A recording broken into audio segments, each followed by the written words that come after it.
Banjiri media sosial lewat TikTok dengan narasi-narasi cinta, narasi damai. Ini yang harus kita getarkan, ini yang harus kita tularkan. Saya kira kita semua mencintai yang namanya damai. Nilai-nilai damai yang ada dalam diri kita itu terlalu banyak, sangat kecil, sangat sedikit nilai-nilai benci itu. Kenapa harus membenci kepada sesama saudara kita, sesama bangsa, sesama manusia? Olehnya itu kita di kantor ya, di BNPT memiliki 7 program. Di antaranya itu ada 4 yang sangat bagus untuk kita konkretkan nanti ke depan lewat yayasan yang kita ikuti hari ini kegiatannya. Yayasan Pemberdayaan Masyarakat Indonesia Cerdas. Ada 4 diantaranya itu adalah pemberdayaan perempuan, anak, dan remaja. Karena media sosial saat ini menyasar ketiga kelompok rentan ini, ya. 3 kelompok rentan yang dijadikan sasaran oleh media sosial untuk dilakukan cuci otak, ya. Akhirnya dia terpapar, akhirnya dia hanyut, akhirnya dia tidak memiliki lagi jati diri, terutama anak-anak kita. Di wilayah konflik di Syria ada kurang lebih 500 perempuan dan anak yang ingin pulang ke Indonesia. Mereka kehilangan jati diri, mereka hanyut dan larut, mereka tenggelam di tengah narasi-narasi kebencian. Mereka merindukan kedamaian. Yang kedua ada namanya Desa Siap Siaga. Tadi saya dengar juga kita ada menciptakan desa siaga bekerja sama dengan Kementerian Desa. Di dalam desa itu harus kompak. Banyak pilot project di wilayah-wilayah Sumatera yang masyarakatnya kompak. Ada masyarakat di Sumatera Utara itu ada 3 etnis 2 agama. Jadi tidak ada kebencian, tidak ada anarkis, tidak ada tawuran. Ya, apapun yang terjadi, gelombang apapun yang terjadi pasca pilkada, pilpres, semuanya lewat karena mereka sudah memiliki kata yang sama untuk menjaga perdamaian dan melindungi generasi muda dari berbagai macam provokasi. Kemudian yang ketiga, kita memiliki sekolah damai. Sekolah damai ini kita menyasar sekolah menengah ke bawah karena generasi muda ini, ciri khas generasi muda kita, semangatnya melangit, pemahamannya dangkal, kosong di tengah.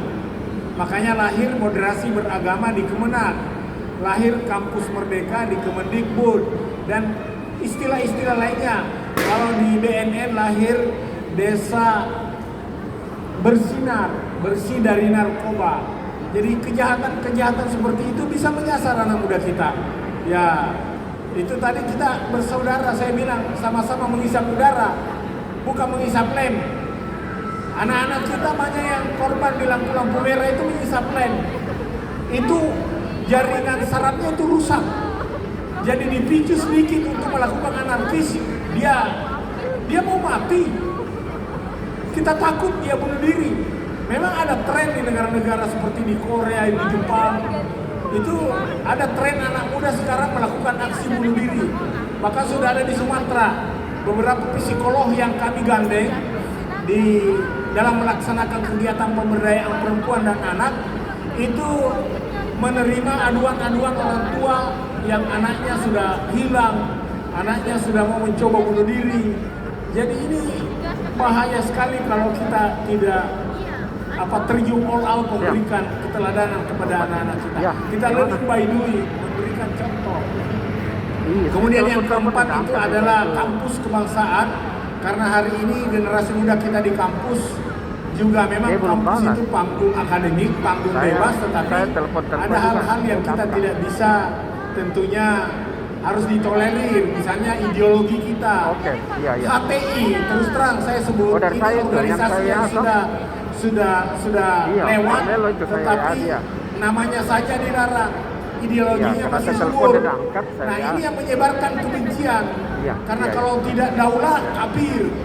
Kalau kafir halal darahnya, kalau halal darahnya itu bisa dibunuh. Ini kan jauh dari nilai-nilai peace. Kita harus menciptakan mahasiswa kita sebagai peace ambassador.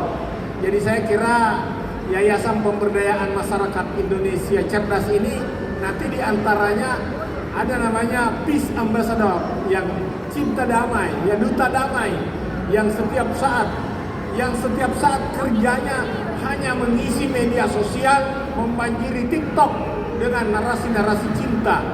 Saya menyiapkan 3 jilid buku puisi, itu narasi cinta, diantaranya saya sudah kirim ke Ibu Prof. Nanti kita bisa bagi itu di media sosial. Saya tidak tahu ber-TikTok, tapi saya berharap ada generasi muda yang cerdas ber-TikTok mengambil narasi saya. Silakan, karena saya temukan narasi-narasi itu di penghujung malam. Saya juga tidak percaya kalau saya yang tulis narasi itu. Tetapi setelah saya lihat, ini sangat mendamaikan. Ya, dengan cara itu kita bisa, jangan kita biarkan terjadi kekosongan. Kalau terjadi 4-0, tidak ada damai. Yang ada anarkisme, yang ada ekstremisme, yang ada adalah pahlawan kesiangan, yang adalah panitia hari kiamat. Semuanya itu kita tidak bisa biarkan. Kosong pikiran, otak anak-anak kita malas belajar. Kosong hati, jauh dari siraman nilai-nilai agama. Kosong perut, apalagi kosong kantong, sederhana sekali. Jadi kosong perut, kosong kantong di mana-mana bisa terjadi ya Pak Yoris ya. Tetapi yang pasti kita harus berangkat dari niat yang suci. Bagaimana kita mengapresiasi yayasan kita ini untuk kita bergabung memberikan narasi damai agar kita semuanya menjadi peace ambassador. Jangan menunggu nanti ada program, kita sesuai dengan kegiatan kita. Mari kita banjiri media sosial kita dengan narasi yang positif. Sebenarnya kalau kita berpikiran positif, kita sudah di sorga. Pada saat kita berpikiran negatif, kita sudah menempatkan diri kita dalam neraka. Tidak usah kita nerakakan orang lain, atau kita sendiri yang masuk surga. Nanti kalau sendiri masuk surga tersesat di dalam, kembali lagi tidak baik, surga sepi. Padahal yang namanya manusia ciptaan Tuhan semuanya adalah isi surga. Sudah selesai. Mari kita menjadi sumber perdamaian dimanapun kita berada.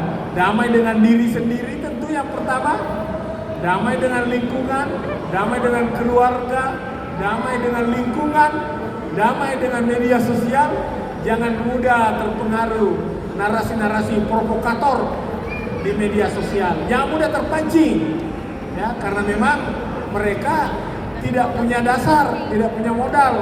Yang dia jadikan harapan adalah menjadikan keadaan semakin keruh. Nah, itu kan tidak damai. Kita harus menciptakan suasana dan nilai yang damai dan mendamaikan. Demikian.